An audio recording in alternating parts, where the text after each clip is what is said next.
তো আমরা ভগবানের কথা শোনার জন্য সবাই একত্রিত হয়েছি। তো আমার কথা সবাই শুনতে পাচ্ছেন? ক্লিয়ার আওয়াজ শোনা যায় কি না?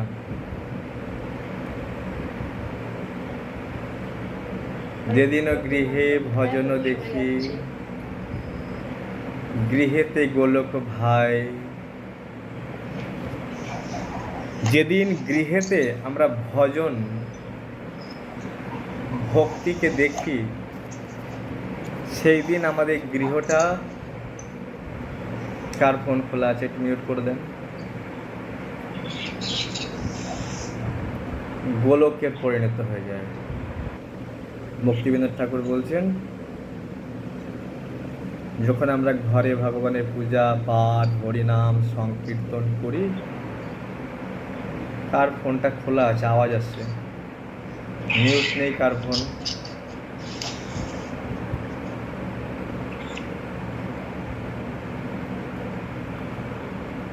হরে কৃষ্ণ কৃষ্ণ কৃষ্ণ হরে হরে রাম রাম রাম হরে হরে।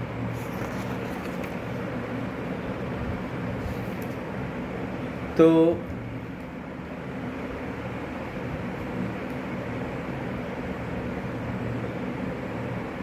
গৃহটা গোলকে পরিণত হয় যখন আমরা ভগবানের সেবা পুজো ভগবানের ভক্তি করি। সেজন্যই প্রতিদিন গৃহে ভাগবত পাঠ, শ্রবণ কীর্তন, সাধু সঙ্গ, নাম সংকীর্তন এগুলো প্রয়োজন।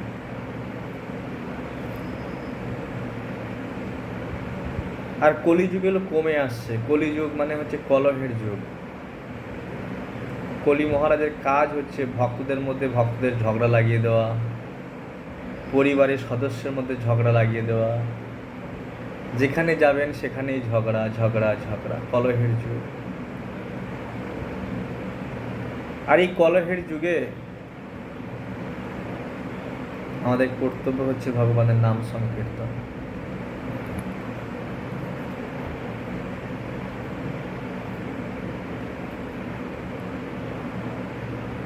তা আমরা এখন কথা সংকীর্তন করব, গুণ সংকীর্তন, ভক্তের গুণগান, কৃষ্ণের গুণগান সংকীর্তন করব। আমরা বৃত্তাসুরের কথা শুনছিলাম। বৃত্তাসুর ভগবানের কাছে প্রার্থনা করছে, জীবনের অন্তিম সময় ব্যাটেল ফিল্ডে দাঁড়িয়ে আছে, উভয় পক্ষ, এক বিশাল বড় সেনাপতি সমস্ত সৈন্যদের লিড দিচ্ছেন, অসুর সেনাদের লিড দিচ্ছেন। সে বৃত্তাসুর বীরের মতো ভগবানকে স্মরণ করছেন যুদ্ধক্ষেত্রে, যে প্রভু আমাকে আর একটা বার সুযোগ দাও, যাতে আমি তোমার আর একটা বার ভক্ত সঙ্গে থাকতে পারি, তোমার ভক্তের দাসানুদাস হতে পারি।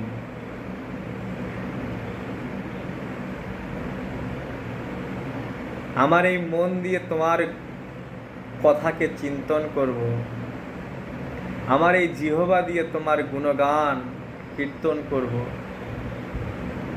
আমার এই শরীরটা দিয়ে তোমাকে সেবা করব। আমাকে একবার দাস হওয়ার সুযোগ দাও। ভগবান বললেন, বৃত্তাসুর দাস হয়ে কি করবে তুমি? আমি তোমাকে বড় পদ দিয়ে দিই, কি চাও বলো? যোগ সিদ্ধি নেবে?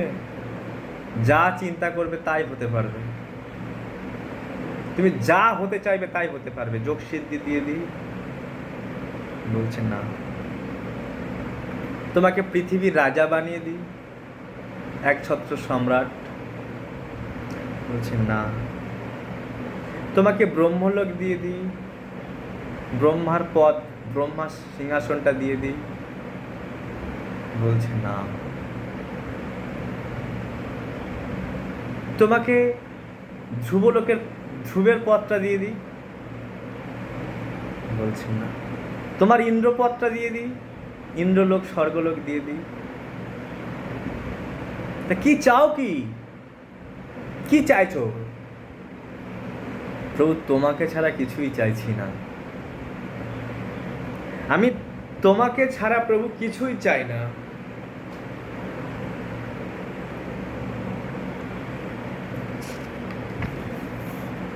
তাহলে একটা ভক্তের মনোবাসনা কেমন হবে আমরা এই বৃত্তাসুর থেকে জানতে পারছি।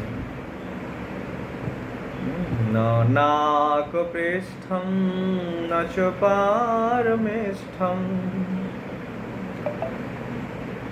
ন সার্বভৌমং নরসাধিপত্যং ন যোগ সিদ্ধির পুনর্ভবম বা সামঞ্জস্যস্তাবিরহস্য কাঙ্ক্ষে। প্রভু, আমি তোমাকে ছাড়া কোনো পথ চাই না, তোমাকে ছেড়ে আমি কিছুই চাই না, আমি তোমাকে চাই।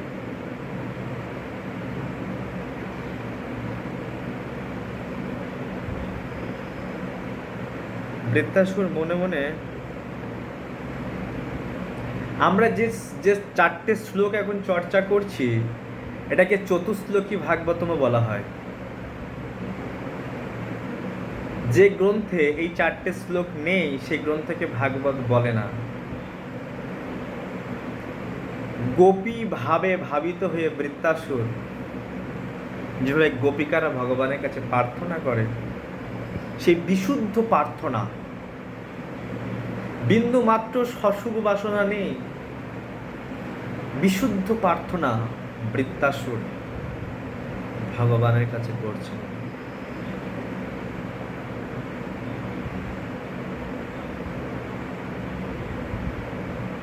বলছে, প্রভু, আমি সেই নবজাত একটা পক্ষী শাবক। যখন একটা পক্ষী শাবক, একটা পাখির বাচ্চা সবে ডিম থেকে বেরিয়ে আসে, তার ওড়ার ক্ষমতা থাকে না প্রভু। আমার সেই অবস্থা প্রভু, আমার ক্ষমতা নেই। আমার মা মাঠে চড়তে গেছে, আমার ক্ষমতা নেই মার কাছে যাব ফিরে। ততক্ষণ পর্যন্ত ওই মা কৃপা করে আমাকে দুটো দানা গালে না দেবে, ততক্ষণ আমি এভাবেই পড়ে থাকবো। প্রভু, আমার ক্ষমতা নেই তোমার কাছে যাওয়ার। প্রভু, যদি তুমি কৃপা করে আমার কাছে না আসো। অজাত পক্ষা ইব মাতরম খগা, যে পাখির ডানা গজায়নি এখনো, যে পাখির বাচ্চার, যা শাবকের এখনো ডানা গজায়নি, আমি সেই ডানা গজাহীন একটা বাচ্চা শাবক। আমার ক্ষমতা নেই, আমি তোমার কাছে যাব যে তুমি আমার কাছে কৃপা করে না আসো।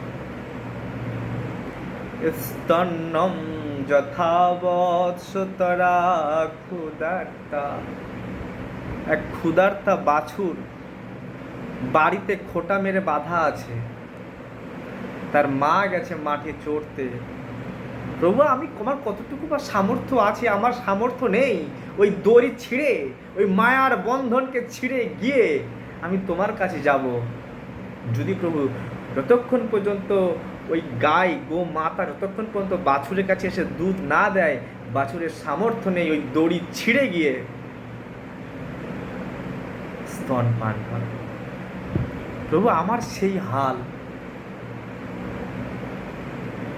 আমার সেই দশা, আমার সেই দশা।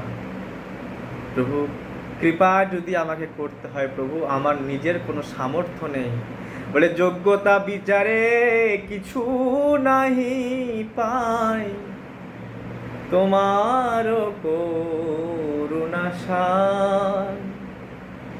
করুণা না হইলে কাঁদিয়া কাঁদিয়া প্রাণ না রাখিব। একজন ভক্ত নিজের মধ্যে যোগ্যতা খুঁজে পায় না, একজন ভক্ত নিজের মধ্যে যোগ্যতা খুঁজে পায় না। কই, কোনো যোগ্যতা তো নেই। আজ বৃত্তাসুর বলছে, কোনো যোগ্যতা নেই আমার। প্রভু আমি যে তোমার কাছে যাব, তোমাকে প্রাপ্ত করব, কোনো যোগ্যতা নেই আমার, সেই এখনো দানাই গজায়নি, আমি সেই রকম একটা পক্ষী শাবক। আমি সে ছোট্ট একটা বাছুর, সদ্য বাছুর, যে খোঁটাতে দড়ি দিয়ে বাঁধা, তার মা কাছে নেই, তার মা মাঠে চড়তে গেছে।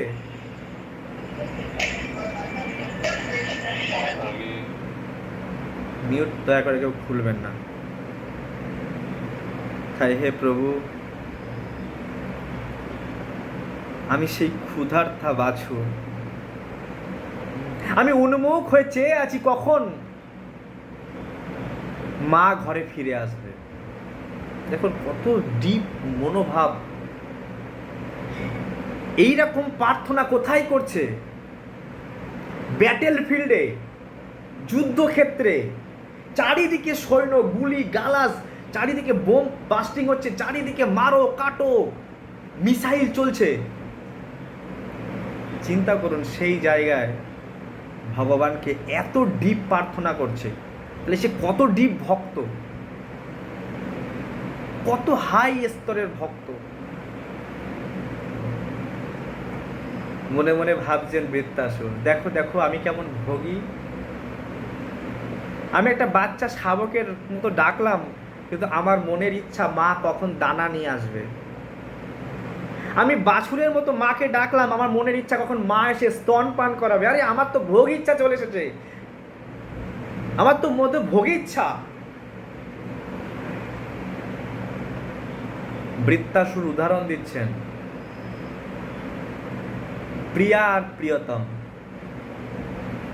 জানো প্রভু, প্রিয়তম দূর দেশে আছে আর প্রিয়া ঘরে আছে। কত বিরক্ত, কত জ্বালাতন এই ঘরে। আর সেই প্রিয়া প্রিয়তমের জন্য রোজ পথ চেয়ে বসে আছে, কবে প্রিয়তম ঘরে ফিরে আসবে। যে প্রিয়তমের মধ্যে প্রিয়া প্রিয়তমের যা একদম নিঃস্বার্থ ভালোবাসা, রাধা আর মাধবের মধ্যে নিঃস্বার্থ ভালোবাসা। বলে প্রিয়া যেভাবে পথ চেয়ে বসে থাকে কখন প্রিয়তম ঘরে এসে তাকে সুখী করবে, আদর করবে। প্রভু আমি সেই পথ চেয়ে একটু দর্শনের আশায় বসে আছি, কবে তুমি ঘরে ফিরে আসবে। আমি সেই প্রিয়া পথ চেয়ে চেয়ে বসে আছি, প্রভু তুমি কবে ফিরে আসবে। প্রিয়ম প্রিয়েব বুসিতম বিষণ্ণা, প্রিয়ম প্রিয়েব বুসিতম বিষণ্ণা, মনোহর বৃন্দাক্ষদৃদীক্ষতে তাম। হে আমার মন, এই অরবিন্দ সেই কমল নয়নকে, এই কমল নয়ন ভগবান, কমল নয়ন ভগবান কৃষ্ণকে বলা হয়। তাকে দর্শন করার জন্য আমার পথ চেয়ে বসে আছে, আমি তাকে কখন দর্শন করব। এইভাবে বৃত্তাসুর যুদ্ধক্ষেত্রে প্রার্থনা করছে।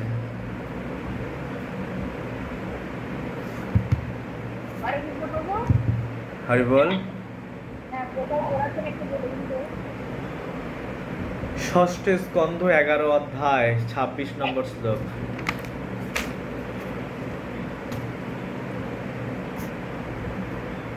বৃত্তাসুর মনে মনে ভাবছে, আরে আমি যে কত বড় বড় প্রার্থনা করলাম,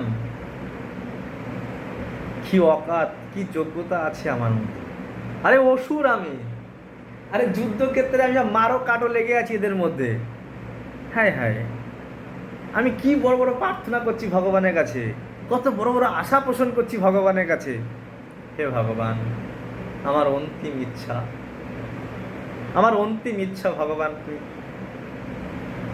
মমোত্তম শ্লোক জনে সুসক্ষম।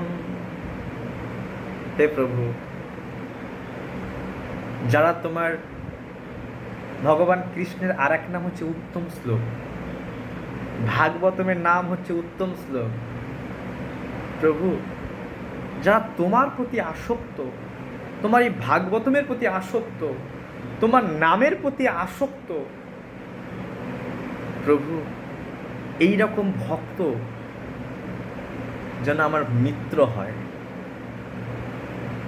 যে তোমাতে আসক্ত, খুব সুন্দর কথা, মমোত্তম শ্লোক জনে সুসক্ষম। প্রভু, তোমার প্রতি যে আসক্ত সে যেন আমার মিত্র হয়। প্রভু ইতনা তো কর দো, ইতনা সা কর দো মেরে লিয়ে। প্রভু আর একটা কাজ, সংসার চক্রে ভ্রমত সকর্মভি। প্রভু জানেন আমি প্রতি জন্মে জন্মে নিজের কর্মের ফলে এই চক্রাকারে আবর্তিত হচ্ছি। প্রতি জন্মে জন্মে সকর্মভি, নিজের নিজের কর্মফলে আপন কর্ম দেশে আপনি ডুবিন। আমরা যত দুঃখ দুর্দশা পাই নিজের নিজের কর্মের কারণে। তাই প্রভু এই কর্মফলের কারণে কতবার কত জনিতে যেতে হচ্ছে, কখনো গাধা, কখনো কুত্তা, কখনো কৃমিকীট, কখনো টিকটিকি, কখনো গিরগিটি, কখনো সাপ, কখনো বৃক্ষজনী, স্থাবর, এভাবে ঘুরতে হচ্ছে। প্রভু বারবার আমি ভ্রমণ করছি সংসার চক্রে, আর যতবার জন্ম ততবার স্ত্রী, ততবার পুত্র, ততবার পরিবার, যতবার জন্ম তত স্ত্রী, তত স্বামী, তত পুত্র, তত পরিবার, তত কন্যা, যে জীবনেই যাবেন। আর আসক্তি, অ্যাটাচমেন্ট। বলছি প্রভু তৎ মায়াত্মজোদার গৃহেষু আসক্ত চিত্ত শোননাথ ভুয়া। প্রভু এই সংসার চক্রে পড়ে আমি আমার ছেলের প্রতি আসক্ত, আমি আমার মেয়ের প্রতি আসক্ত, আমি আমার স্ত্রীর প্রতি আসক্ত, আমি আমার স্বামীর প্রতি আসক্ত, আমি আমার ঘরের প্রতি আসক্ত, আমার টাকা পয়সা ব্যাংক ব্যালেন্সের প্রতি আসক্ত। প্রভু ইতনা সা কৃপা কর দো, তুমি আসক্তি না হয় আমার মধ্যে। যদি আমার মধ্যে আসক্তি না থাকে, আমরা বলেছিলাম শাস্ত্রে 3য় স্কন্ধে পড়েছিলাম দুঃখের কারণ কি, কপিল ভগবান বলছেন আসক্তি। আসক্তি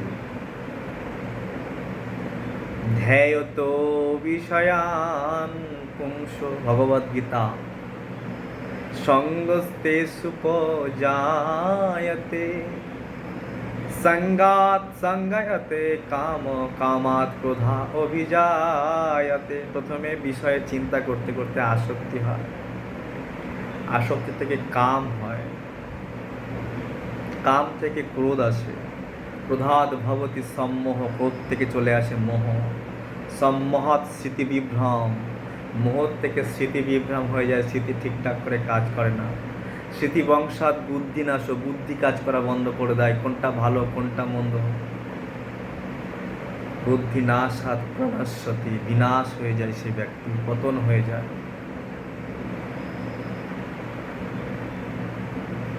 প্রত্যেকের জীবনে কারোর কম কারোর বেশি, আমরা সবাই অ্যাটাচমেন্ট। আর কীভাবে সেই অ্যাটাচমেন্ট থেকে আমরা দূরে সরে আসতে পারি? ধীরে ধীরে ভগবানের প্রতি আসক্ত বাড়লে আস্তে আস্তে আমাদের অ্যাটাচমেন্ট কমে। কৃত্রিমভাবে যদি আমরা অ্যাটাচমেন্ট ত্যাগ করার চেষ্টা করি, অ্যাটাচমেন্ট ত্যাগ হবে না। ওটাকে ফল্গু বৈরাগী বলে। যত আমরা কৃষ্ণের প্রতি অ্যাটাচমেন্ট হব, তত আমাদের ধীরে ধীরে বিষয়ের প্রতি, সংসারের প্রতি অ্যাটাচমেন্ট কমবে। যে যত অ্যাটাচমেন্ট ব্যক্তি সে তত দুঃখী ব্যক্তি। দুঃখের সাপ্লাই হচ্ছে কোত্থেকে? অ্যাটাচমেন্ট। কোথায় অ্যাটাচমেন্ট? ভোগে অ্যাটাচমেন্ট। যেখান থেকে আমি সুখ পাই, যে ভোগ, সে বিষয় হতে পারে, ব্যক্তি হতে পারে। ভোগ ও দুঃখ জন্য এবাতে, এই ভোগ আমাদের দুঃখের কারণ। এই ভোগে, এই এনজয়মেন্ট, না শুরুতে আনন্দ আছে না শেষে আনন্দ আছে।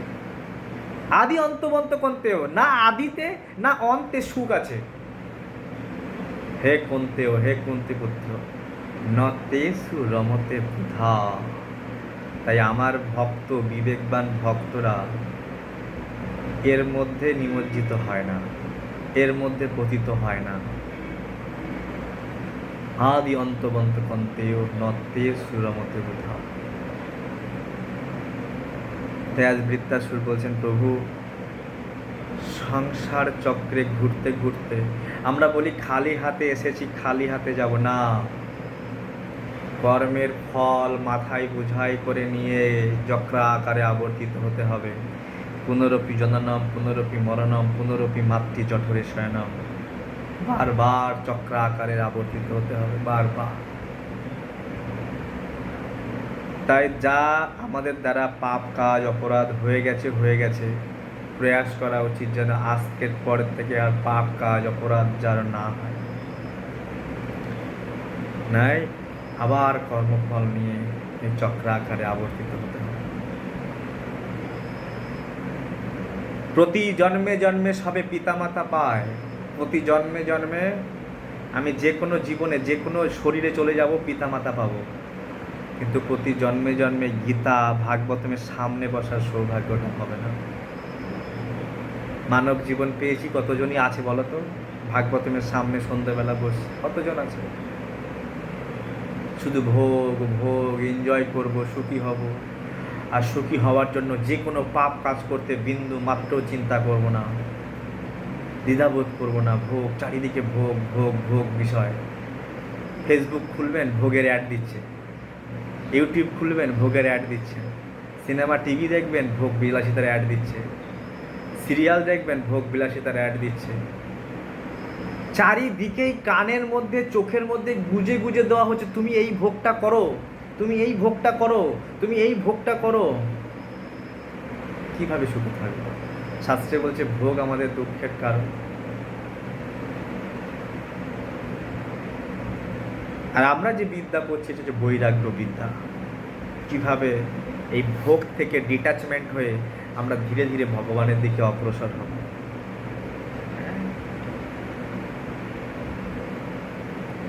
তাই বৃত্তাসুর বলছেন যে আমি দেখো এই সংসারে ভোগ করার কারণে সংসার চক্রে ভ্রমত সকর্মভি, আমি আমার কর্মফলকে নিয়ে বারবার ঘুরছি, বারবার ঘুরছি। খুব ইম্পর্টেন্ট এই শ্লোক, অত্যন্ত। তা বলছে কীভাবে তাহলে মুক্ত হতে পারি? তো বৃত্তাসুরই বলে দিচ্ছেন, মমোত্তম শ্লোক জনে সুসক্ষম। আমাদের সখ্যতা করে তুলতে হবে কৃষ্ণ ভক্তের সঙ্গে। যে কথা কপিল ভগবান তার মাকে বলছে, মা প্রসঙ্গমজরম পাশম আত্মন কবয় বিদু শৈব সাধু সকৃত মোক্ষদারমপাবৃতম। মা, সংসারের আসক্তি দুঃখের কারণ। প্রসঙ্গ প্রকৃষ্ট রূপে আসক্তি, সঙ্গ মানে আসক্তি, দুঃখের কারণ। মা, ওই আসক্তি কোনো সাধু মহাত্মা বরিষ্ঠ ভক্ত যে কৃষ্ণে আসক্ত, কৃষ্ণ কথায় আসক্ত, কৃষ্ণ নামে আসক্ত, সেই ব্যক্তির প্রতি যদি দেওয়া যায়, তার কাছ থেকে কথা শুনবো, তার আদেশ উপদেশ শ্রবণ করব, তাহলে জীবন ধন্য। তাদের চরণ সেবী ভক্ত শনেবাস, জনমে জনমে হয় এই অভিলাষ। তোমরা সবে মিলে করো দয়া, আমি অতি মন্দ। তোমরা সবে মিলে করো দয়া, আমি অতি মন্দ। যেন আকুল প্রাণে গাইতে পারি হায় রাধে গোবিন্দ, যেন ব্যাকুল ভাবে ডাকতে পারি হায় রাধে গোবিন্দ। আচার্যগণ খুব ভাব দিয়ে গাইছেন। আজ বৃত্তাসুর যে প্রভু সমস্ত আসক্তিকে কেটে ছিন্ন করে দাও।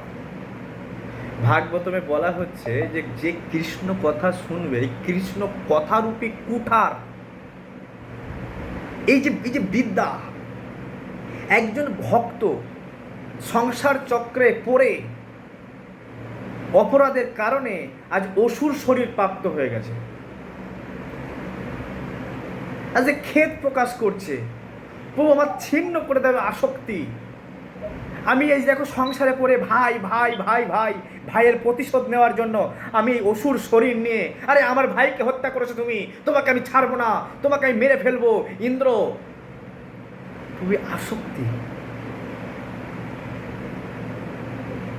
দেখো ভাইকে দেখেও নি, যোগ্য থেকে তৈরি হয়েছে, তারপরেও ভাই আমার ভাই, তুমি আমার ভাইকে বিশ্বরূপকে মেরেছো, তোমাকে আমি ছাড়বো না।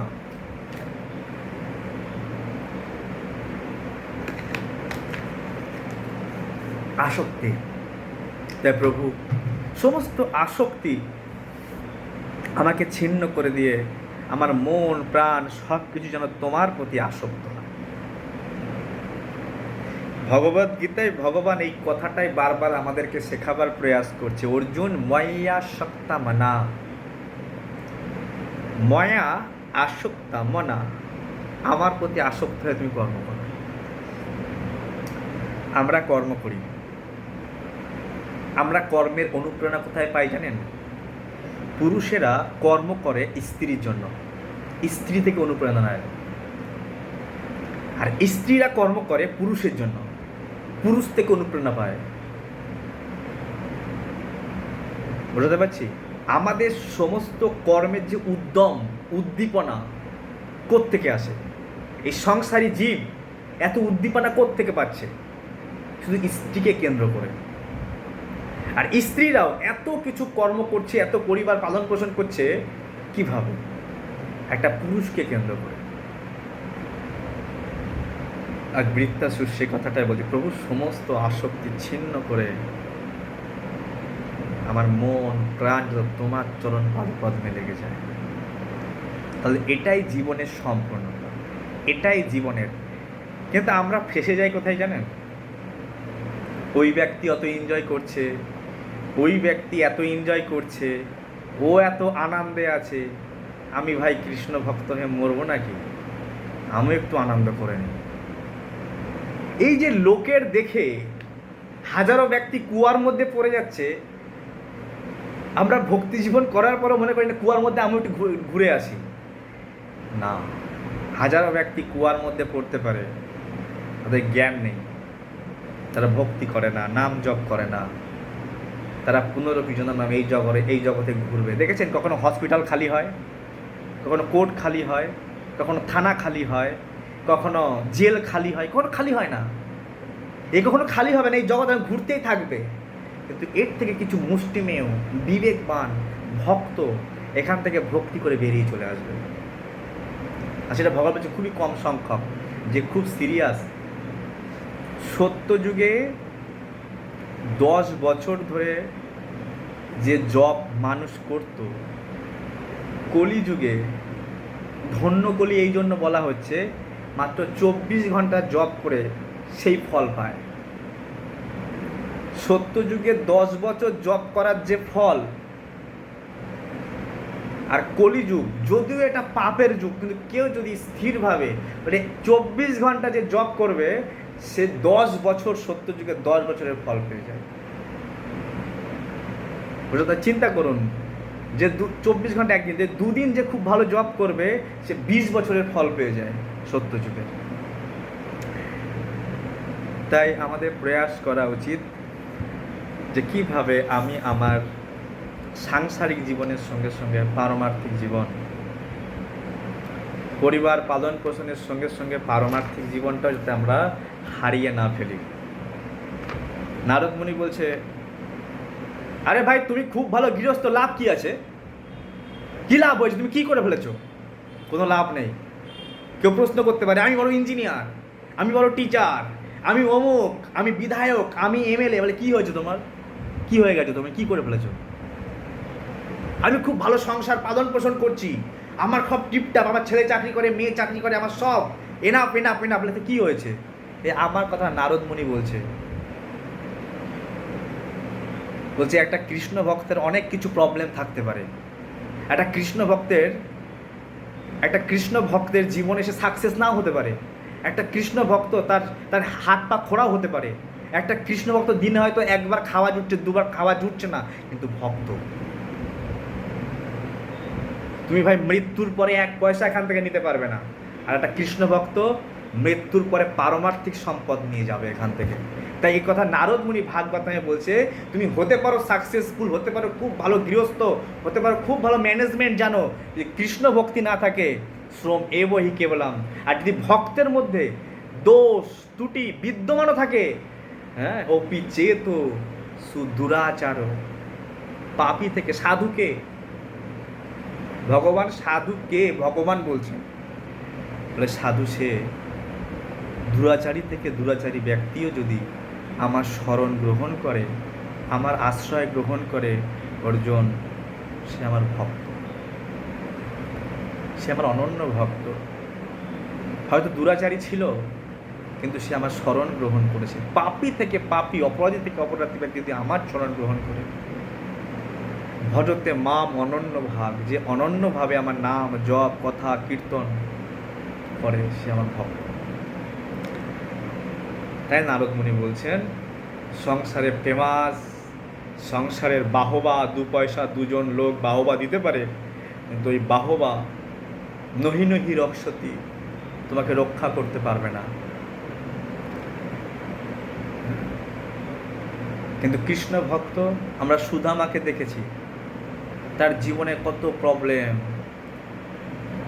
কত ক্ষুধা যন্ত্রণা, কিন্তু ভগবানের ভক্তিকে ছাড়েনি। আমরা প্রহ্লাদকে দেখেছি, তার জীবনে কত প্রবলেম, কত সমস্যা, নিজের বাবাই তার শত্রু হয়ে গেছে, তবু সে ভগবানকে ছাড়েনি। আমরা মীরাবাইকে দেখেছি, তার পরিবার, তার স্বামী তার শত্রু হয়ে গেছে, মেরে তো হে গিরিধীর লাল দুসর না কই, ভগবানকে ছাড়েনি। আমরা দেখেছি পঞ্চ পাণ্ডবকে, মা কুন্তী মহারানী যখন কঠিন থেকে কঠিন সিচুয়েশনে ভুগছে, কঠিন থেকে কঠিন সিচুয়েশনে মা কুন্তী মহারানী অল্প বয়সে বিধবা হয়ে গেছে, একটা নারীর তার সব থেকে পরম ধন তার স্বামী, তাকে আশ্রয়, বটবৃক্ষের মতো আশ্রয় দেয়। যখন কুন্তী মহারানী বিধবা হয়ে গেছে, পুরো কৃষ্ণের উপর নির্ভর করে তার জীবনযাত্রা করেছেন, সাধুর মতো জীবনযাত্রা করেছেন কুন্তী মহারানী। আর সমস্ত বিপদে অবশ্য রক্ষিবে কৃষ্ণ। আমরা যখন তার প্রার্থনাগুলো শুনি, তার যে ভিতরে উদ্গার, যে ভক্ত, কত প্রেমী, হ্যাঁ, বলছে শ্রীনন্তী গায়ন্তী গৃণন্তী, মানে যে কথা শুনবে, যে কথা বলবে, যে কথা গ্রহণ করবে, সে অচিরেই, লেট হবে না, খুব তাড়াতাড়ি ভগবানের কাছে ফিরে যাবে।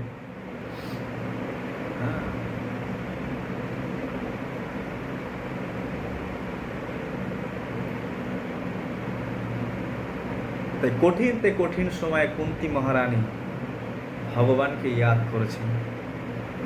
কঠিন থেকে কঠিন পরিস্থিতি কুন্তী মহারানী গোনাচ্ছেন যে আমার সঙ্গে আমার ভগবান আছেন।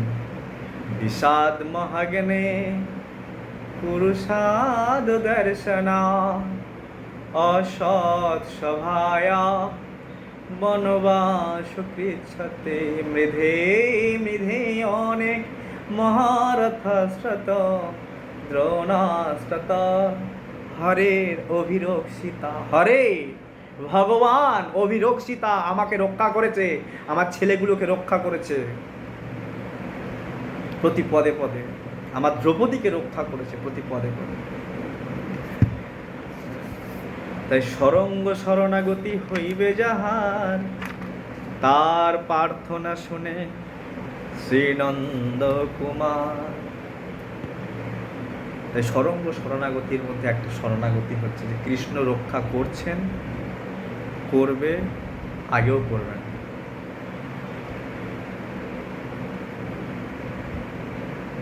সুখদেব গোস্বামী বলছেন যে হে পরীক্ষিত, দেহ ত্যাগ করতে ইচ্ছা করে, দেখুন বৃত্তাসুর দেহ ত্যাগ করার এবার ইচ্ছা হয়েছে যে আমি আমার শরীরটাকে ছাড়ব। এই জগতের মানুষ ভয় পায়, মৃত্যু চলে এসেছে, কি হবে, আর বৃত্তাসুর মনস্থির করে বলে যে আমি আমার শরীরটাকে ছাড়ব। এখানেই একটা সাধারণ মানুষের সঙ্গে ভক্তের পার্থক্য। দেখতে একই রকম, একটা অভক্ত তারও দুটো হাত পা চোখ কান নাক মুখ আছে, আর একটা ভক্ত তারও হাত পা চোখ কান নাক মুখ আছে, কিন্তু চিন্তা ভাবনার বিশাল পার্থক্য আছে। তাই বলছে ভক্তের ক্রিয়ামুদ্রা বিজ্ঞে না বোঝায়। একটা ভক্ত থেকে সাধারণভাবে আমরা বিচার করতে পারি না, সে কি চিন্তা করছে, সে কি বই পড়ছে, সে কখন জব করছে, বাইরে থেকে বিচার করতে পারি না। আজকে দেখো বৃত্তাসুর তো অসুর, তাই না? কে জানতে ভাই ভগবান, এই ভগবানের এরকম প্রেমী ভক্ত। আরে ইন্দ্রকে ভগবান সবসময় সন্তানের মতো ভালোবাসে, আরে ইন্দ্রের মধ্যে এত ভক্তি নাই যে ভক্তি বৃত্তাসুরের মধ্যে আছে।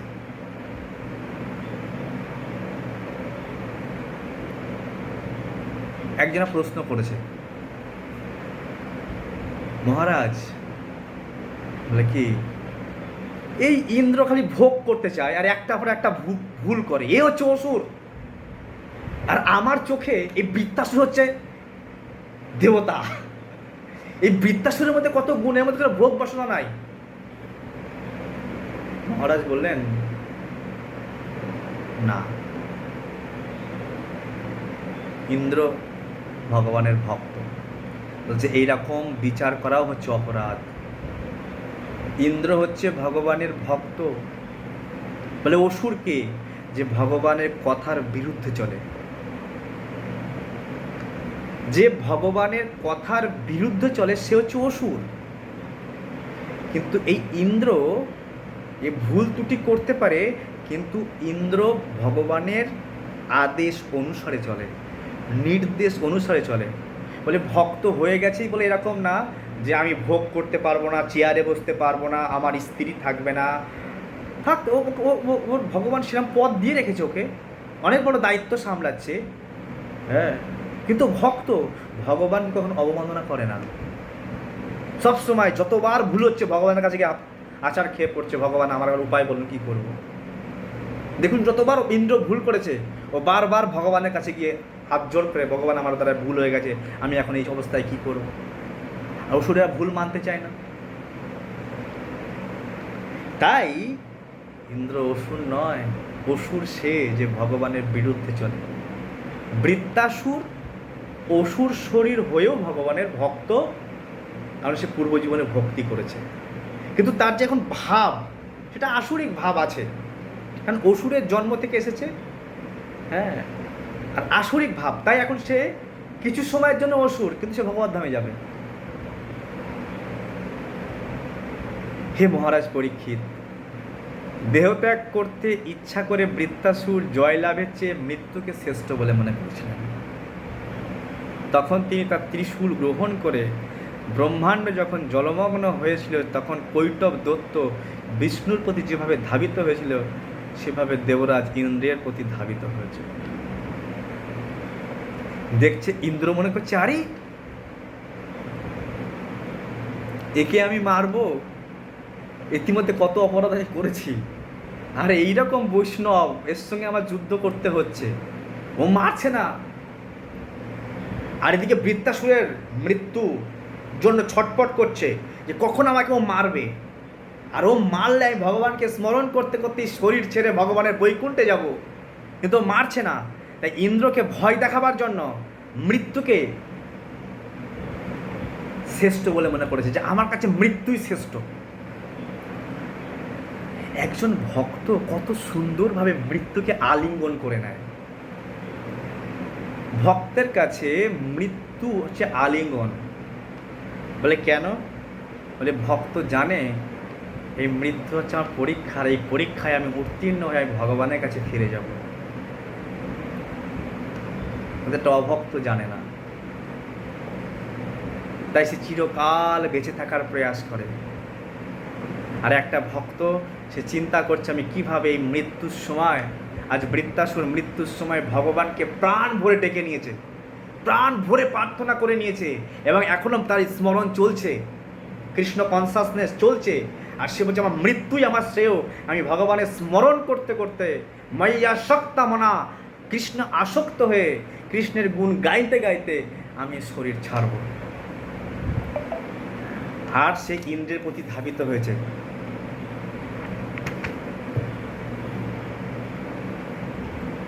বলছে, ওরে পাপাত্মা, আমি তোকে এখনই হত্যা করব। এরকম যুগান অগ্নি শিখার মতো ত্রিশূলটা নিয়ে গিয়ে ক্রোধে অত্যন্ত গর্জন করতে করতে ইন্দ্রকে বলছে বৃত্তাসুর, আরে পাপাত্মা, পাপী, তোকে এখনই আমি হত্যা করব। হ্যাঁ, বৃত্তাসুরের সেই যে ত্রিশূল উল্কার মতো ভয়ঙ্কর, তাকানো যাচ্ছিল না। হ্যাঁ,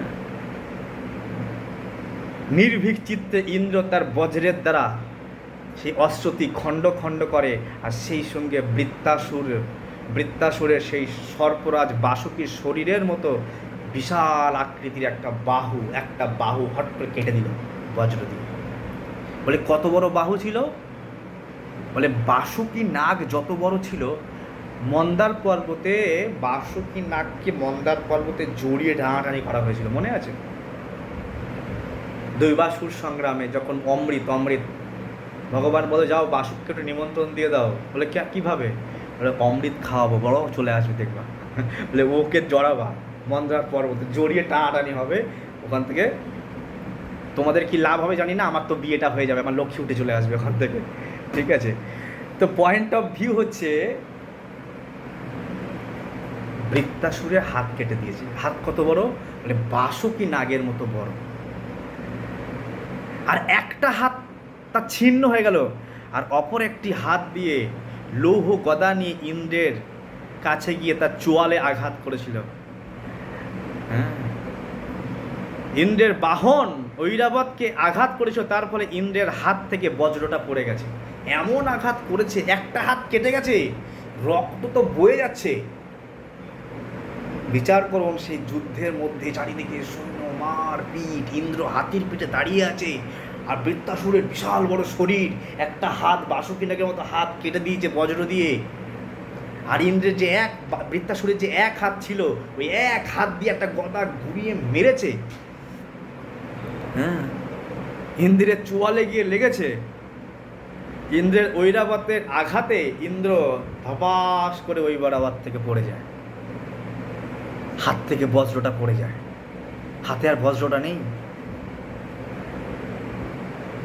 আর এই যে বৃত্তাসুরের এক হাত নিয়ে, আর যে এক হাত দিয়ে যে এইরকম করে যুদ্ধ করেছে, সবাই প্রশংসা করছে বৃত্তাসুরের। দেখো, বীরদের প্রশংসা করে, সে অসুর হোক আর দেবতা হোক। হ্যাঁ, এদিকে ইন্দ্রের মহা বিপদ, সবাই হাহাই করছে। শত্রুর সম্মুখে তার হাত থেকে ব্রজ পতিত হওয়ায় ইন্দ্র এক প্রকার পরাজয় হয়ে গেছিল। তিনি সেই জন্য অত্যন্ত লজ্জিত। তিনি তার অস্ত্র তুলে নিতে সাহস করেনি, যে আমি বজ্রটা নিয়ে নেব, যদি আমার হাতে জোর করে নিয়ে আমাকেই মেরে দেয় বজ্র দিয়ে, সাহস করছে না। বৃত্তাসুর বলছে, আরে ভাই, উঠো উঠো উঠো, আরে উঠো, তোমার সামনে তোমার শত্রু দাঁড়িয়ে আছে, সংহার করো শত্রুকে। বৃত্তাসুর যেন মৃত্যুকে চেয়ে নিচ্ছে। বৃত্তাসুর পারতো ওই সময় ইন্দ্রকে মেরে ফেলতে, কিন্তু বৃত্তাসুর জানে ভগবানের ভক্ত। হাতিকে আঘাত করছে, কিন্তু ইন্দ্রকে আঘাত করছে না। ভগবানের ভক্ত, হাতির চোয়ালে মারছে, পড়ে গেছে, কিন্তু ইন্দ্রকে আঘাত করছে না। বৃত্তাসুর উৎসাহ দিচ্ছে, ইন্দ্র উঠো, তুমি তোমার সামনে তোমার শত্রু আছে, তুমি ভয় পেয়ে আছো কেন? তোমার শত্রু, আমি দাঁড়িয়ে আছি, তুমি ওঠো, তোমার বজ্র গ্রহণ করো। এটা শোক করার কোনো অবস্থা, এটা শোক করার কোনো জায়গা নয়। ইন্দ্র, তুমি জানো এই যুদ্ধে জয় আছে, পরাজয় আছে, জয় পরাজয় থাকে। একমাত্র ভগবান শ্রী হরি, সে কখনো পরাজয় স্বীকার করে না, তার কখনো পরাজয় হয় না, সেই একমাত্র সর্বদা জয় যুদ্ধে যেতে। কিন্তু ভগবানের তো বিজয় নিশ্চিত, কিন্তু এই দেহধারী জীব যুদ্ধ করার ইচ্ছা করে, কখনো সে বিজয়ী হয়, কখনো সে পরাজিত হয়। খুব সুন্দর সুন্দর প্রভুপাদের এখানে শিক্ষা আছে, আপনারা পড়বেন, ভাগবতন থাকলে পড়তে পারবেন। জাস্ট অনুবাদ করছি। লোকপাল সহ এই ব্রহ্মাণ্ডের সমস্ত লোকেরা, সমস্ত জীবেরা সর্বতভাবে ভগবানের নিয়ন্ত্রণ। দেখেন, মৃত্যুর সময় ভগবান হরি হরি করছে, সব কিছু ভগবানের নিয়ন্ত্রণাধীন। জালবদ্ধ পাখির মতো তাদের কোনো স্বাধীনতা নেই। কীভাবে বুঝতে পেরেছেন? একটা জালে বদ্ধ হয়ে যাওয়া একটা পাখি যেমন স্বতন্ত্র নয়, ঠিক তেমনি আমরা মায়ার জগতে মায়ার জালে আবদ্ধ হয়ে আমরা কেউ স্বতন্ত্র নই। যতই স্বতন্ত্র হওয়ার চেষ্টা করব এই সংসারে থেকে, ততই বদ্ধ জালে আটকে যাব। যে যত ছটফট করবে, যত লাফালাফি করবে যে আমি এই জাল ছিঁড়ে বেরোবো, ভগবানকে বাদ দিয়ে, ভগবানের আশ্রয় না নিয়ে, সে যদি মনে করে আমি কি জানি কোন ট্যাপে পড়ে গেছি ভাই, আমি এখান থেকে বেরোবো, এ ভালো না ওর কাছে যাবো, ও ভালো না ওর কাছে যাবো, এ খারাপ ও ভালো, এখানে এখানে ছুটবো, সে তত জালের মধ্যে জড়িয়ে পড়বে। সংসার জাল, এই মায়া জাল। তার বেদনা, তার ব্যথা, একটা পাখি জালে পড়ে গেছে, আর যত ছটফট তত পেঁচিয়ে যাবে পাখিটা, তত নিঃশ্বাস বন্ধ হয়ে যাবে, হাত পা গুটিয়ে আসবে। ঠিক আমরাও সেই জালে পড়ে আছি। যত ভগবান একমাত্র শ্রীহরি পারে, একমাত্র কেউ কৃপালু দয়ালু পারে, এক শ্রীহরি আর শ্রীহরির ভক্ত, যে এই সংসার মায়া জল থেকে ছিনিয়ে বের করে নিয়ে আসতে পারে, সেটা কেউ পারে না। তাই বৃত্তাসুর সে কথাই বলছেন, কোনো স্বাধীনতা নেই, সবাই জালবদ্ধ পাখি। হ্যাঁ, যমরাজ বলছেন, যমরাজ এক জায়গায় বলছে, এই বলদ গরু চাষ দিতে দেখেছেন আপনার বাড়িতে কখনো, মাঠে কখনো দেখেছেন? ছেলে গরু, ও ছেলে গরুগুলো খুব মানে কন্ট্রোল করা যায় না, খুব দস্যু মতো হয়। তো নাকের এখান দিয়ে ফুটো করে, এখান দিয়ে ফুটো করে এখান দিয়ে দড়ি লাগিয়ে দেয়, আর ওখানে বসে থাকে মালিক, এরকম টানে আর ও তখন ছোটে। বলছে মায়ারূপী রজ্জু সবার নাকে ভগবান পরিয়ে দিয়েছে, যেভাবে টানছে সেভাবে চলছে সবাই। বলছে আমি যমরাজ, আমি থেকে ব্রহ্মা থেকে শুরু করে একটা পিপিলিকা পর্যন্ত সবাই নাকে দড়ি দিয়ে ঘোরাচ্ছে ভগবান। আর সেই নাকে দড়িকে মায়া দেবী, হ্যাঁ, আর মায়াপতি হচ্ছে ভগবান। ওই মায়াপতি ভগবান শ্রীহরির কৃপায় যতক্ষণ আমরা তার কৃপা না পাবো, ততক্ষণ পর্যন্ত এই মায়া আমাদেরকে ছাড়বে না। যতই আমরা এই জগতে ছটপট করব, ছটপট মানে কি, হ্যাঁ, যতই আমরা এই জগতে লাফালাফি করব, ততই আমরা মায়াজালে আবদ্ধ হয়ে যাব। আমাদের ইন্দ্রিয়ের শক্তি, মনের শক্তি, দেহের শক্তি, প্রাণ, অমরত্ব, মৃত্যু সবই ভগবানের নিয়ন্ত্রণহীন। একজন ব্যক্তি করোড়পতি, হসপিটালে ছটপট করছে, ডাক্তারবাবু বাঁচিয়ে দাও, কত টাকা লাগবে, আর কটা দিন বাঁচিয়ে দাও, 2 লাখ, 5 লাখ, 20 লাখ। একটা দিন বাঁচার জন্য হসপিটালের বেডে, একটা দিন বাঁচার জন্য তার ছেলে মেয়ের লাখ লাখ টাকা নিয়ে দাঁড়িয়ে আছে, আমার বাবাকে একদিন বাঁচিয়ে দাও। একদিন বাঁচার জন্য লাখ লাখ টাকা খরচ করছো, আর যে দিনগুলো বেঁচে আছো হরিভজন করছো না। দুঃখের কথা। বৃদ্ধ বয়সে একদিন বাঁচার জন্য লাখ লাখ টাকা নিয়ে দরবারে চলে যাচ্ছি আমরা, ডাক্তার লাখ লাখ টাকা নিয়েও নিচ্ছে, ওই ব্যথার মধ্যে ইঞ্জেকশন দিচ্ছে, নাকে এখানে দিচ্ছে, এখানে দিচ্ছে, এখানে দিচ্ছে, এখানে দিচ্ছে, মরণও হয়ে যাচ্ছে। কিন্তু একটা দিন বাঁচার জন্য, আমি দেখেছি আমারই আত্মীয়, যার একটা দিন ডাক্তারবাবু আর একটা দিন বাঁচিয়ে। তাই বলছে যে আমাদের সব কিছু, মৃত্যু অমৃত্যু, হাজারো ডাক্তার যদি সামনে থাকে, সেই ডাক্তারদের মধ্যে আমি মরে যাব। আর ভগবান যদি বাঁচাতে চায়, যমরাজ বলছেন, দেখো আমার মাও নেই বাবাও নেই, আমি ছোট শিশু, তো আমি জানি আমার কোনো বাঘেও খাচ্ছে না, ভাল্লুকেও খাচ্ছে না। আমি জানি গর্ভের মধ্যে তুমি আমাকে রক্ষা করেছো। মায়ের গর্ভে যখন ছিলাম, কত মানুষের গর্ভের মধ্যে তো বাচ্চাকে হত্যা করে দিচ্ছে না, তারা তো গর্ভ থেকে বেরিয়ে আসতে পারছে না। প্রভু তুমি যখন আমার গর্ভের মধ্যে মারোনি, আমার মা যখন গর্ভের মধ্যে আমাকে মারেনি, তোমার দ্বারা বেঁচে গেছি, তো এখনও তুমি আমার বাঁচাবে, যে কদিন বাঁচাবে। তো ভগবান যদি চায় আমাকে বাঁচিয়ে রাখতে পারে, গর্ভে রক্ষিতা। আর ভগবান যদি চায়, তো হাজারো ডাক্তার, হাজারো মেডিসিন সব কিছু থাকা সত্ত্বেও আমি বাঁচবো না। তাই জন্ম আর মৃত্যুর মাঝখানে যে কটা দিন আছে ভাই, সে কটা দিন প্রয়াস করা উচিত। বসিয়া শুইয়া চিন্তিব আমি, বসে হোক শুয়ে হোক, যেভাবে হরিনাম করো। বসে কষ্ট হচ্ছে শুয়ে করো, শুয়ে কষ্ট হচ্ছে পায়চারি করে করো, পায়চারি করে কষ্ট হচ্ছে আবার একটু শুয়ে নাও, কিন্তু হরিনাম জপ করতে হবে। তা না হলে মৃত্যু চলে আসবে। একটা দিন সিক্স প্যাক বডি ছিল, এখন ভুঁড়ি প্যাক হয়ে গেছে, কদিন পরে এগুলোও ঝুলে যাবে। হ্যাঁ, এগুলো ঠিক থাকবে না। একটা নায়িকা বুড়ি হয়ে গেছে, তো আয়না কিনতে গেছে, বলছে ওই এটা তোমার আয়না ভালো না। বলে কেন? হ্যাঁ তোমার আয়না ভালো না, আমি কেমন নাকি? আরে এককালে আমাকে পাওয়ার জন্য অমিতাভ বচ্চন অমুক তমুক সব পাগল হয়ে যেত। হ্যাঁ, এ তোমার আয়না ভালো না। বলছে ও দিদিমা, তুমি এককালে ছিলে কাচ্চি কলিয়া, তুমি এখন হয়ে গেছো বেগুন ভর্তা। তো তোমার কি আমার আয়না খারাপ না, তুমি খারাপ হয়ে গেছো। তুমি একদিন কাচ্চি কলিয়া ছিলে, তোমার অমিতাভ বচ্চনও প্রথম আমাদের পাগল হয়ে গেছে, কিন্তু এখন তুমি বেগুন ভর্তা হয়ে গেছো। তো এটা এটা আমাদের, আমি এটা হাস্যমজাক ছুড়ে বললাম, কিন্তু পয়েন্ট অফ ভিউ সেই কাচ্চি কলিয়া একদিন বেগুন ভর্তা হয়ে যাবে যদি আমি প্রথম থেকে হরিভজন না করি, তখন কিন্তু আর সময় হবে না। তাই বৃত্তাসুর জীবনের অন্তিম সময়, টাইম কটা হলো আর একটু শেষ করে দিই, আজকে অনেক দিন ধরে এটা ঘুরছে, একটুখানি বলি। বৃত্তাসুরের যে স্টেটমেন্টগুলো কত সুন্দর, একজন ভক্ত স্টেটমেন্ট দিচ্ছে। একজন ভক্ত সে ভগবান সম্বন্ধে, অসুরের শরীর পেয়েছে কর্ম অনুসারে, কিন্তু কত সুন্দর তার আগের জীবনের ভক্তি তার মধ্যে প্রবচন করছে। বলে না, একজন ব্যক্তি মুখ খুললে বোঝা যায় সেই ব্যক্তিটা কেমন। একজন ব্যক্তি মুখ খুললে বোঝা যায় সেই ব্যক্তিটা কেমন। বৃত্তাসুর মুখ খুলছে, ওকে বাহ্যিকভাবে দেখলাম অসুর, কিন্তু মুখ খুলছে। কি বলছে জানো? বলছে ইন্দ্রিয়ের শক্তি, মনের শক্তি, দেহের শক্তি, প্রাণ, অমরত্ব, মৃত্যু সব কিছু ভগবান কন্ট্রোল করে।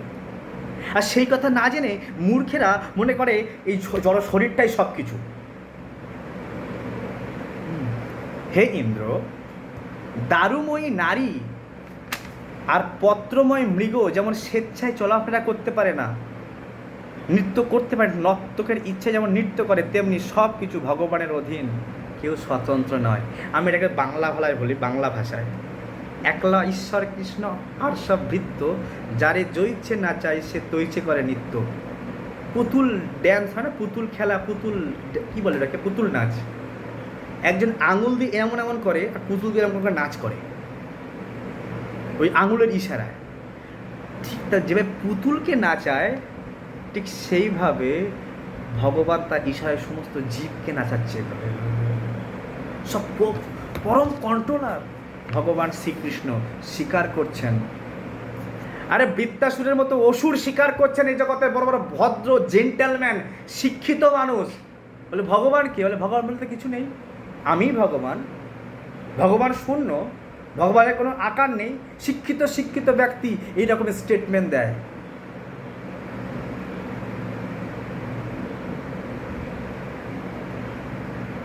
বৃত্তাসুর বললেন, মূর্খ নির্বোধ মানুষেরা ভগবানকে জানতে পারে না। কারা ভগবানকে জানতে পারে না? ভগবান গীতার মধ্যে বলেছে অবজানান্তি মাং মূঢ়া, তা জানতে পারে না মূঢ় ব্যক্তি। কেন বৃত্তাসুর বলছে যে মূর্খ নির্বোধেরা ভগবানকে জানতে পারে না? যদিও তারা সর্বদাই নির্ভরশীল, তবুও তারা ভ্রান্তিবশত নিজেদেরকে স্বতন্ত্র ঈশ্বর বলে মনে করে। কেউ যদি মনে করে যে পূর্বকৃত কর্ম অনুসারে তার এই দেহটি পিতামাতার দ্বারা সৃষ্টি হয়েছে, আর সেই দেহটি অন্য কারোর দ্বারা বিনষ্ট হবে, যেমন বাঘ আদি পশু অন্য পশুকে গ্রাস করে, যেমন সাপ দেখেছেন, সাপ ভগবান যেমন আমাকে বাঁচার জন্য সৃষ্টি করেছে, আমাকে মারার জন্য সাপও রেখে দিয়েছে ভগবান, সাপে কেটে মরবে। আমার মৃত্যুর জন্য বাঘ রেখে দিয়েছে, ভাল্লুক রেখে দিয়েছে, আমার মৃত্যুর জন্য সাপ রেখে দিয়েছে। ভগবান সমস্ত ব্যালেন্স করার জন্য সব রেখে দিয়েছে। জন্ম হবে, তোমার খাবেও আর একজন। হরিণের জন্ম হচ্ছে, বাঘ খেয়ে নিচ্ছে। আরে এই জীবনে নয় মানব জীবন হয়েছে, আমি দরজা বন্ধ করে শুয়ে পড়ছি, কিন্তু হরিণ, ছাগল, মোষ, গোমাতা যে বনের মধ্যে বিচরণ করছে, তোর মৃত্যু তো ভাগের হাতে, হায়নার হাতে, শেয়ালের হাতে। আর ইতিমধ্যে না জানি কত বাঘ আমাকে খেয়েছে, কতবার আমি জন্ম নিয়েছি, হয়তো মনে নেই, কতবার শিকার হয়েছি, সে কথাই বলছে। হ্যাঁ, পিতা মাতার দ্বারা সৃষ্ট হচ্ছি, কিন্তু কোনো বাঘ বা অন্য কোনো পশু হ্যাঁ, আমাদেরকে খেয়ে ফেলছে। কারণ প্রকৃতপক্ষে এ সবার সব কিছুর কারণ মূল কৃষ্ণ, এর ব্যবস্থাপনা। তার দ্বারাই সৃষ্টি হচ্ছে, তার দ্বারাই বিনাশ হচ্ছে। তাই জীবের কোনো স্বতন্ত্রতা নেই। আমার কোনো স্বতন্ত্রতা আছে? ভাই আমি এখন বৃদ্ধ হতে চাই না, আমি একদম তরতাজা থাকবো, পারবো? আমার দাঁতটা নড়ছে, ভাই আমার দাঁতটা নড়ছে, ডাক্তার দাঁত, ভাই দাঁত লাগিয়ে দাও, ফলস লাগিয়ে দাও। আরে ভাই কদিন থাকবে ফলস? চুল সাদা হয়ে যাচ্ছে, না ভাই চুলটা কালো করে দাও। কতদিন রাখতে পারো চুল কালো করে? তাই আমাদের কোনো স্বতন্ত্রতা কিচ্ছু নেই, আমরা পরতন্ত্র। আমাদের নাম দিয়েছে একজন, আমাদের জামা প্যান্ট বানিয়ে দিচ্ছে একজন, আমি বানাচ্ছি, অন্য কেউ বানিয়ে দিচ্ছে। হ্যাঁ, আমরা বাস করছি আর এক জায়গায়, সব কিছু তো মরে যাওয়ার পরে নিয়ে যাবে আর একজন, আমি কি করলাম?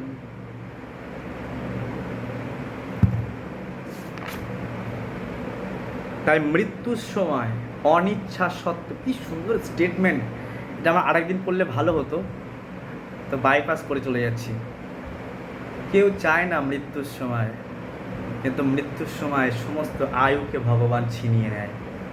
যত যশ, যত টাকা পয়সা ভগবান ছিনিয়ে নেয়। পারবো একটা কানি যেতে? গান্ধীজির এক সময় কত যশ ছিল, আজ আছে যশ?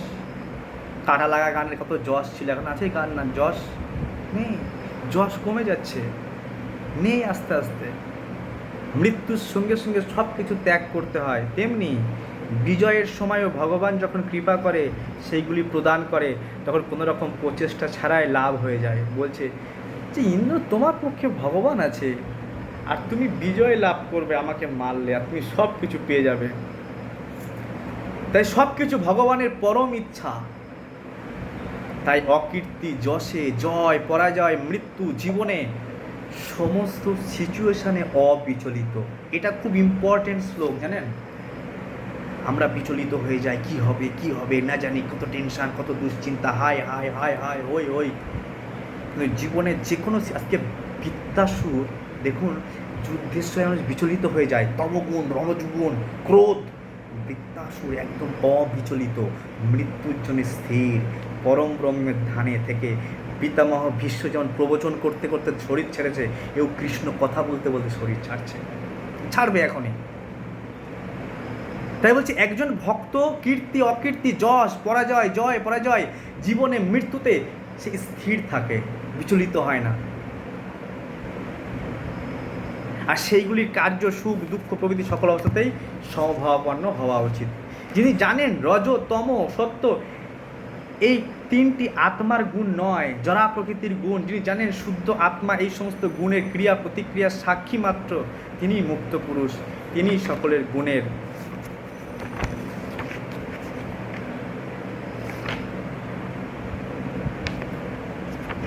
যে অনেকটাই মনে হচ্ছে আছে, এখনো সময় হয়ে গেল না প্রায়।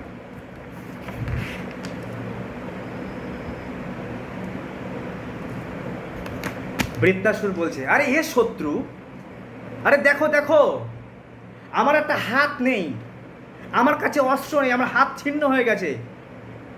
হ্যাঁ, আমার আমার হাতও নেই, আমার কাছে অস্ত্রও নেই, আর তুমি আমাকে ইতিমধ্যে পরাজিত করেছো। তবুও তোমার প্রাণ হরণের বাসনায় আমি কিন্তু চেষ্টা করছি, তবু তোমার প্রাণ নেওয়ার জন্য আমি কিন্তু চেষ্টা করছি ফুল দমে। এই প্রকার বিষম পরিস্থিতিতেও আমি একটুও কিন্তু টেনশান হচ্ছে না আমার।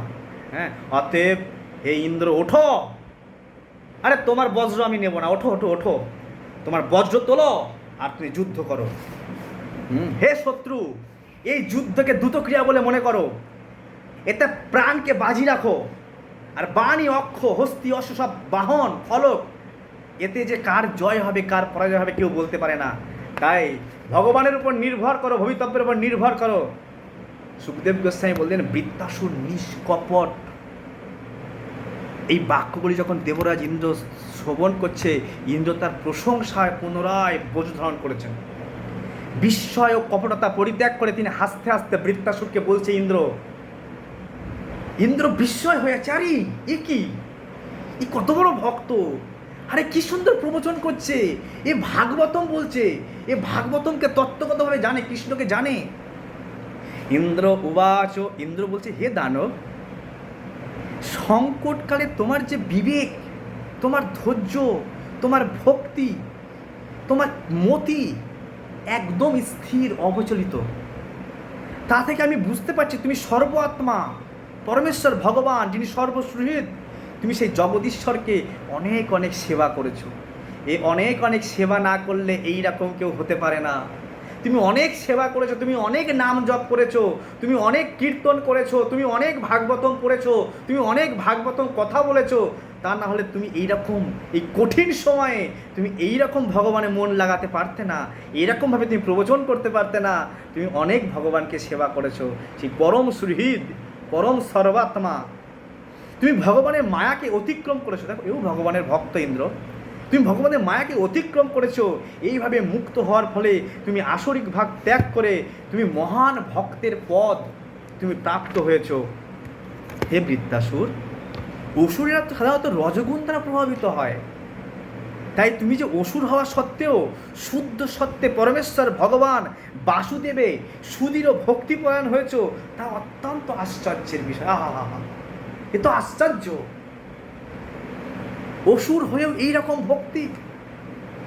যে ব্যক্তি পরম মঙ্গলময় ভগবান শ্রীহরির প্রতি ভক্তিপরায়ণ, তিনি তো অমৃত সাগরে ক্রীড়া করে, ক্ষুদ্র খাদক ক্ষতদগের তার কি প্রয়োজন? সুখদেব গোস্বামী বললেন বৃত্তাসুর এবং দেবরাজ ইন্দ্র যুদ্ধক্ষেত্রে এ দুজনাই ভক্ত ভগবানের, দুজনাই প্রবচন করা শুরু করে দিয়েছে। এতক্ষণ বৃত্তাসুর প্রবচন করেছে, এবার ইন্দ্র প্রবচন করছে, আহা তোমার মতো মহান ভক্ত, তুমি তো পরম পদ প্রাপ্ত হয়েছো, তুমি তো অমৃত সাগরে বিচরণ করছো। এইভাবে ভগবত ভক্তির কথা বলতে বলতে কর্তব্য বলে পুনরায় যুদ্ধ করতে শুরু করলেন। আবার যুদ্ধ করা শুরু হয়ে গেছে। হে রাজন, তারা উভয়ে ছিলেন মহান যোদ্ধা, সমান শক্তিশালী। হে মহারাজ পরীক্ষিত, শত্রু দমনে পূর্ণরূপে সক্ষম বৃত্তাসুর। পরীক্ষিত তুমি ভেবো না যে বৃত্তাসুর দুর্বল, ওর একটা হাত নেই তাই কি হয়েছে, ওকে দুর্বল ভেবো না, ও সক্ষম। বৃত্তাসুর তার লৌহ নির্মিত পরিঘ বাম হস্তে ঘোরাতে ঘোরাতে ইন্দ্রের প্রতি নিক্ষেপ করলো, আর ইন্দ্র শতপর্বণ নামক বস্ত্রের দ্বারা ব্রজের দ্বারা বৃত্তাসুরের পরিঘ ও বাম হাত ছেদন করলো। এবার বৃত্তাসুরের বাম হাতটাও ইন্দ্র কেটে দিয়েছে। বৃত্তাসুরের মূল হাতে যখন ছিন্ন, বাহুযুগল থেকে প্রবল রক্ত পড়ছে, ইন্দ্রের বজ্রাঘাতে আকাশ থেকে পতিত ছিন্ন পক্ষ পর্বতের মতো সুন্দর দেখাচ্ছিল। বৃত্তাসুর ছিলেন অত্যন্ত প্রভাব সম্পন্ন বলবান, তার নিম্ন তনু হনু ভূমিতে রেখে অপর হনু আকাশ পর্যন্ত বিস্তার করে আকাশের মতো সুগভীর বদন সর্পতুল্য ভয়ঙ্কর জিহ্বা করাল দন্তের দ্বারা ত্রিজগৎ গ্রাস করতে উদ্যত হলো। এই প্রকার এক বিশাল শরীর ধারণ করে মহান অসুর বৃত্ত পর্বতসমূহ বিচলিত করতে করতে পায়ের দ্বারা পৃথিবীকে বিচ্ছিন্ন করতে করতে পদাচারী গিরিরাজের মতো ইন্দ্রের সমীপে আগত হয়ে মহাবলশালী অজগর সর্প যেভাবে হাতিকে গ্রাস করে, সেইভাবে বাহন সহ ইন্দ্রকে গ্রাস করবার চেষ্টা করলো।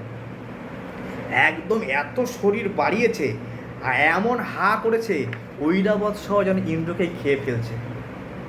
অত্যন্ত প্রভাবশালী ইন্দ্র বজ্রের দ্বারা বৃত্তাসুর ইন্দ্রকে খেয়েই ফেলেছে। বৃত্তাসুরের পেটে চলে গেছে ইন্দ্র, আর ইন্দ্র ওই বজ্র নিয়ে তোর পেট ফেড়ে বেরিয়ে এসছেন। হ্যাঁ, বলাসুর সহকারী ইন্দ্র তৎক্ষণাৎ গিরি শৃঙ্গতুল্য বৃত্তের ন্যায় তার মস্তককে ছিদন করল। তার মস্তক কত বড়, হিমালয়ের পাহাড় পর্বতের মতো, সিংহের মতো, ওই রকম বজ্র দিয়ে ছিন্ন করল। বজ্র অতিশয় বেগবান হলেও বৃত্তাসুরের গলা চারিদিকে ভ্রমণ করতে করতে ছেদন করতে করতে বৃত্তাসুরের গলা কাটতে কতদিন লেগেছে, মস্তক কাটতে 1 বছর। হ্যাঁ, বৃত্তাসুর নিহত হলে স্বর্গের দুন্দুভি বেজে ওঠে, গন্ধর্ব সিদ্ধ মহিষীরা বৈদিক মন্ত্রের দ্বারা বৃহদন্তা ইন্দ্রের স্তুতি করে, মহাহর্ষে পুষ্পবৃষ্টি হয়। হে অরিন্দম, মহারাজ পরীক্ষিত, তখন বৃত্তের দেহ থেকে, ওই বৃত্তাসুরের দেহ থেকে এক জ্যোতির্ময় আত্মা নিষ্ক্রান্ত হয়ে ভগবত ধামে ফিরে গেল।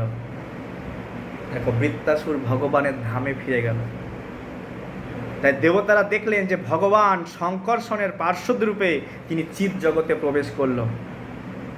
বৃত্তাসুর শঙ্কর্ষণের পার্শ্বদ হয়ে ভগবানের সেই স্পিরিচুয়াল ধাম, আধ্যাত্মিক ধামে প্রবেশ করলো। কঠিন থেকে কঠিন সময়ে ভগবানকে, ভগবদ গীতায় ভগবান বলেছে না, জীবনের অন্তিম সময়ে যে আমাকে স্মরণ করতে করতে শরীর ছাড়বে। আজ বৃত্তাসুর জীবনের অন্তিম সময়ে ভগবানের প্রবচন করতে করতে শরীর ছেড়েছে। আর মৃত্যুর পরে দেবতারা দেখছেন শঙ্কর্ষণের রথ এসছে, আর শঙ্কর্ষণের সঙ্গে সে ভগবত ধামে চলে গেল। তো আমাদের এই কথা আমাদের প্রেরণা দেয় যে আমি কিভাবে ভগবানের কাছে ফিরে যাব। তার জন্য আমি এখন থেকে প্রস্তুতি গ্রহণ করব, এখন থেকে প্রস্তুতি গ্রহণ করব যাতে আমিও ভগবানের কাছে ফিরে যেতে পারি। জীবনে কঠিন থেকে কঠিন সিচুয়েশান আসতে পারে আমাদের জীবনে, কিন্তু কঠিন সিচুয়েশান একদিন ঠিক হয়ে যাবে। জীবনের সবচেয়ে বড় কঠিন সিচুয়েশান এটা যে আমি কৃষ্ণ ভক্তি করছি না, কৃষ্ণ না ভজিয়া দুঃখ কহিব কাহারে। আমি এত সুন্দর সুযোগ পেয়ে ভক্তি করছি না, জপ করছি না, নাম করছি না, সাধুসঙ্গ করছি না। এটাই সবচেয়ে বড় দুর্ভাগ্য, সবচেয়ে মহান পাপ থেকে পাপ কাজে লিপ্ত হয়ে যাব ভক্তি করার না করার কারণে। তাই এটাকেই দুর্ভাগ্য মনে করে যে সৌভাগ্য এটা যে সময় থাকতে থাকতে আমি এখন হরিভজন করতে পারছি। Chant Hare Krishna and be happy, জয় শ্রী প্রভুপাদ। তো আমরা অনেক সংক্ষিপ্তভাবে বৃত্তাসুরের কথা দীর্ঘ কয়েকদিন ধরে শ্রবণ করলাম। আমরা এরপরে অন্য কোনো কথা শুনব। তো আমার এই কথায় ভুল ত্রুটি হওয়া স্বাভাবিক, আমাকে কৃপা দৃষ্টি রাখবেন যাতে আমি আরও নিজের সমস্ত ভুল ত্রুটি শুধরে ভগবানকে প্রসন্নতা বিধান করবার জন্য, যাতে আমার এই কথা কীর্তনে, এই যে বৃত্তাসুর কথা কীর্তন, যাতে ভগবান প্রসন্ন হয়, এটাই আমার একমাত্র ইচ্ছা। তা আপনারা আশীর্বাদ করুন যাতে কৃষ্ণ কথায় রতি হয়, মতি হয়। তো যদি আপনারা কিছু বলতে চান এই পুরো বৃত্তাসুর প্রসঙ্গ থেকে এক দু কথা, যে এই পুরো টপিক থেকে কোন কথা ভালো লেগেছে, কোন টপিক হৃদয় ছুঁয়ে গেছে, কোন কথা হৃদয়কে স্পর্শ করে গেছে এই বৃত্তাসুর প্রসঙ্গ থেকে, তা আপনারা শেয়ার করতে পারেন সবার মধ্যে আপনার ব্যক্তিগত অভিমত। মৌমাতাজি বলেন।